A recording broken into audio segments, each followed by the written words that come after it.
मराठ्यांना विजय मिळाल्याशिवाय इथून हलायचं नाही, समाजासाठी कोणतीही शिक्षा भोगायला तयार आहे, असं मनोज जरांगे यांनी म्हटलं आहे। सरकारने गोळ्या घातल्या तरी मागे हटणार नाही, डोक्यावर गुलाल पडल्याशिवाय इथून हलायचं नाही असा निर्धार जरांगे यांनी व्यक्त केलाय। तातडीने मुंबईतील रस्ते मोकळे करा असं आवाहन आता करण्यात आलेलं आहे। पोलीस सांगतील तिथे वाहनं पार करा, एकही वाहन रस्त्यावर राहता कामा नये असं जरांगे यांनी आपल्या आंदोलकांना म्हटलेलं आहे।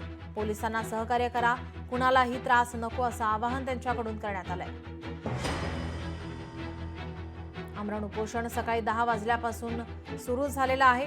आझाद मैदानावर या ठिकाणी जरांगे यांचं उपोषण सुरू आहे। आंदोलकांना शांततेचं आवाहन त्यांच्याकडून करण्यात आलंय। सरकारने आपल्याला सहकार्य केलं, आपण त्यांना करू असं सुद्धा त्यांनी यावेळी म्हटलंय।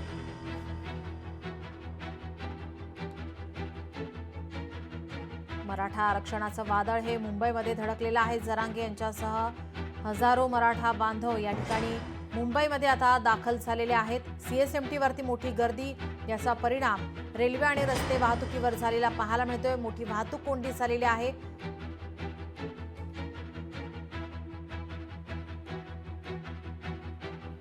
मराठ्यांना विजय मिळाल्याशिवाय इथून हलायचं नाही असा निर्धार जरांगे यांनी व्यक्त केलाय।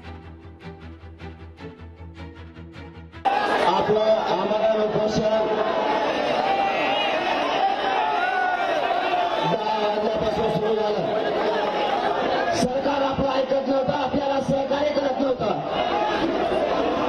म्हणून करोडो मराठ्यांनी घराघरातून ठरवलं होतं मुंबईला जायचं आणि मुंबई जाम करायची। आता एक गोष्ट लक्षात ठेवा, सरकार सहकार्य करणार नव्हतं म्हणून मराठी मुंबईला येणार होते आणि जाम पण करणार होते आणि केली पण। करोडो मराठी मुख्यमंत्र्याचा आणि सरकारच्या डोक्यावर विजयाचा गुलाल टाकून महाराष्ट्रात जातील। त्या सगळ्या मागण्याच्या अंमलबजावणी होईस तर मी मुंबई सोडणार नाही, ही मराठ्यांना शब्द देतो। आताही मला सरकारनं गोळ्या जरी घातल्या तरी मी बलिदान द्यायला तयार आहे, पण मागं हटायला तयार नाही, हे शब्द आहे माझा तुम्हाला। पण आता सरकारने सहकार्य केलं म्हणल्याच्या नंतर आता तुम्हाला पण सहकार्य करायचं। प्रत्येक माणसानं आपण आपल्या ड्रायव्हरला फोन करायचा आणि त्याला फोन करून सांगायचं आत्ताच्या आत्ता गाडी काढायची, पोलीस बांधव सांगतील त्या ग्राउंडवर नेऊन लावायचं, म्हणजे कितीही लांब असू दे, एकही गाडी रोडवर राहता कामा नये। स्वतः तुम्ही स्वयंसेवक म्हणून काम करायचं। तुम्ही जी मुंबई जाम केलेला मराठ्यानो 2 घंट्यात पुन्हा मोकळी मुंबई झाली पाहिजे, जबाबदारी तुमची। आता कुठं जाळपोळ दगडफेक करायची नाही, जबाबदारी सगळ्यांनी घेतली का? कुणी राजकारणी पक्षाचा कोणी पदाधिकारी असेल, नीट आहे का? तो खोट्या बातम्या पसरेल। मुंबईत जायचं, आपल्याला मुंबईत जामच करायची, ग्राउंडवर गाड्या नाही लावायच्या, हवेवरच गाड्या लावायच्या असं सांगल आणि त्याचा राजकीय उद्देश सार्थ करून घेईल। कोणाचाही ऐकायचा नाही। पहिल्यापासून या आंदोलनकर्त्यांना सहकार्याची भूमिका आहे। आमचे अनेक खासदार, आमदार, मंत्री त्यांना भेटतात आणि त्या ठिकाणी चर्चा करतात। त्यामुळं आमची नेहमीच आणि खास करून माननीय देवेंद्र फडणवीसजींची भूमिका हे नेहमीच सहकार्याची राहिलेली आहे। त्यांनी कधीही आंदोलनकर्त्यांना दुरावलं नाही। जे आंदोलनकर्त्यांनी मागणी केली आणि जे नियमात बसते आहे, जे कुणावर अन्यायकारक नाही आहे, अशी भूमिका देवेंद्र फडणवीसजींनी नेहमीच घेतलेली आहे। मुंबईला ते पोहोचलेले आहेत, त्यांच्या सहकार्याची काही चर्चा करायची आवश्यकता असेल तर आपण निश्चित करू, कारण चर्चेतूनच मार्ग निघू शकतो। आणि शेवटी सगळ्यांची भावना एक आहे की आपल्याला आरक्षणाच्या मुद्द्यावर योग्य मार्ग निघाला पाहिजे, म्हणून तसा त्यांचा निरोप येईल किंवा त्यांची चर्चेची तयारी आहे, आमची चर्चेची तयारी आहे। दोन्ही बाजूनी एक सकारात्मक प्रतिसाद मिळतो। मला वाटतं निश्चितपणे चांगला मार्ग निघेल अशी अपेक्षा आहे। मुख्यमंत्र्यांनी सांगितलं आहे अप्रत्यक्षपणे की कोणीतरी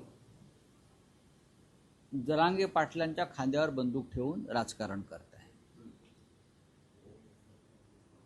एक समाज आपल्या न्याय मागण्यासाठी महाराष्ट्राच्या राजधानीत आला असेल,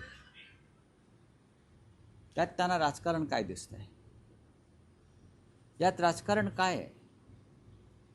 आतापर्यंत आपण जेव्हा जेव्हा सत्तेवर आलेला आहात तेव्हा आपण या प्रश्नाला चालना दिलेली आहे किंवा त्या माध्यमातून राजकारण तुम्ही केलेलं आहे, मिस्टर फडणवीस.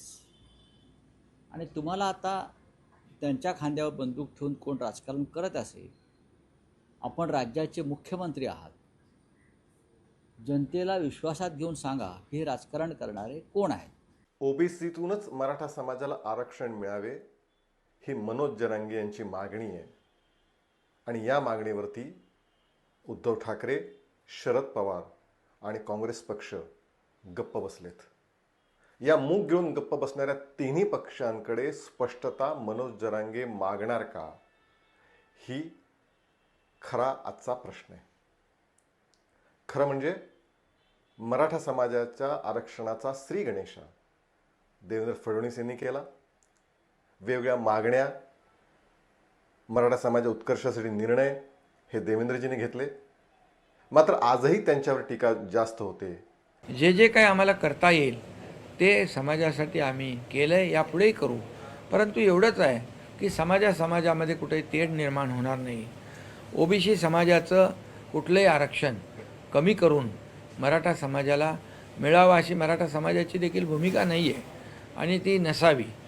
परंतु मराठा समाजाला म्हणजे कुणाचंही आरक्षण, ओबीसी समाज असेल, इतर कुठलाही समाज असेल, त्यांचं आरक्षण कमी करून कुठल्याही समाजाला म्हणजे याचं काढून त्याला देणं हे खरं म्हणजे करताही येणार नाही. अनेक योजना ज्या ओबीसी समाजाला जे काही फायदे मिळत आहेत ते देखील मराठा समाजाला आर्थिकदृष्ट्या ज्या माध्यमातून आर्थिक मराठा समाज जो आहे आर्थिक आणि सामाजिक मागासलेला आहे. त्यामुळेच आपण मराठा समाजाला आरक्षण 10% दिलं आहे आणि ते पुढे देखील टिकवलं पाहिजे ही सरकारची भूमिका आहे. लोकशाही मराठी ऐका, पहा, जागरूक रहा.